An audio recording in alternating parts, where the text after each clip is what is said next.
Hello મિત્રો, સ્વાગત છે તમારું આપણી યુટ્યુબ ચેનલ ગુજરાત એક્ઝામ ગુરુમાં। તો વાત કરીએ આજની ભરતી વિશે, તો આઈબી એટલે કે ઇન્ટેલિજન્સ બ્યુરો એટલે કે ખુફિયા વિભાગની આ ભરતી રહેવાની છે, જેની અંદર લાયકાતની વાત કરીએ મિત્રો તો માત્ર ને માત્ર તમને 10 પાસ ઉપર કાયમી સરકારી નોકરી મળી રહેવાની અને પગારની વાત કરીએ મિત્રો તો 18,000 થી 56,000 સુધી તમને આની અંદર પગાર મળી રહેવાનું છે। તો આ વિડીયોની અંદર તમને સંપૂર્ણ માહિતી મળી જવાની છે કે કઈ પોસ્ટ માટે વેકન્સીઓ છે, એના માટે તમે એજ્યુકેશન ક્વોલિફિકેશન શું માગવાના છે, ફી એપ્લિકેશન ફી કેટલી છે, સિલેક્શન પ્રોસેસ કઈ રીતના છે, લિમિટેશન શું છે, તો એ સંપૂર્ણ માહિતી તમને એક જ વિડીયોની અંદર મળી જવાની છે।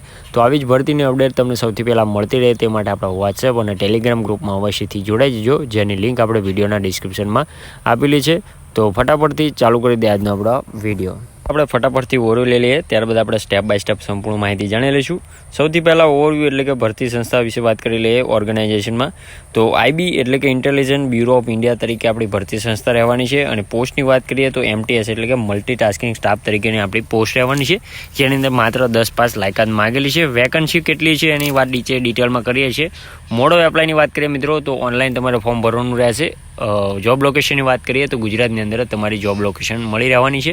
સેલેરીની વાત કરીએ તો પે સ્કેલ 5 મુજબ તમને 18,000 થી 56,000 સુધીનો આની અંદર પગાર રહેવાનો છે, કાયમી તમારી આ ભરતી રહેવાની છે મિત્રો।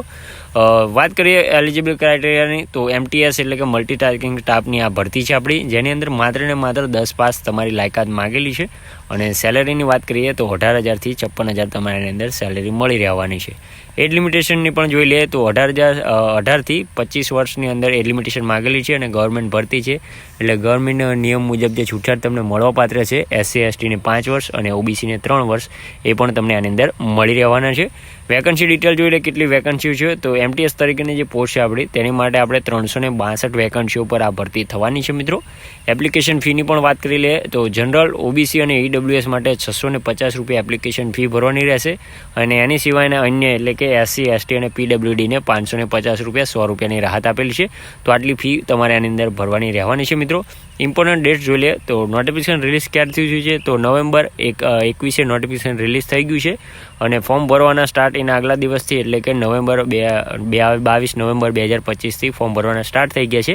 લાસ્ટ ડેટની વાત કરીએ મિત્રો તો 14 ડિસેમ્બર એટલે કે 14/12/2025 સુધી તમે આની અંદર ફોર્મ ભરી શકો છો। ઓકે, સિલેક્શન પ્રોસેસ ખૂબ લાંબુ છે એટલે તમને શોર્ટમાં સમજાવી દો। તમારે ફોર્મ ફિલઅપ કરવાનું રહેશે, ત્યારબાદ તમારે રાઇટર્ન એક્ઝામ લેવામાં આવશે અને તમારી જોબ લઈ લેશે। ઓકે, તો રાઇટર્ન એક્ઝામ લેશે, એની ઉપર તમારું મેરિટ બનશે અને એની પછી તમને જોબ મળી રહેવાની છે।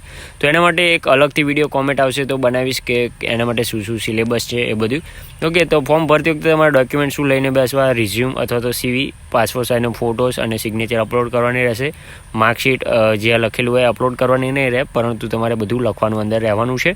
સ્કૂલિંગ સર્ટિફિકેટ, આધાર કાર્ડ, કાસ્ટ સર્ટિફિકેટ, જાતું લાગુ પડતો હોય તો જાતિનો દાખલો, તો સંપૂર્ણ ડોક્યુમેન્ટ લઈ અને ફોર્મ ભરવા બેસવાનું રહેવાનું છે। તો આવી જ ભરતીની માહિતી તમને સૌથી પહેલાં મળતી રહે તે માટે આપણે વોટ્સએપ અને ટેલિગ્રામ ગ્રુપમાં અવશ્યથી જોડાઈ જજો, જેની લિંક આપણે વિડીયોના ડિસ્ક્રિપ્શનમાં આપેલી છે। તો મળીએ નવા વિડીયોમાં નવી ભરતી સાથે, ત્યાં સુધી જય હિન્દ, જય માતાજી।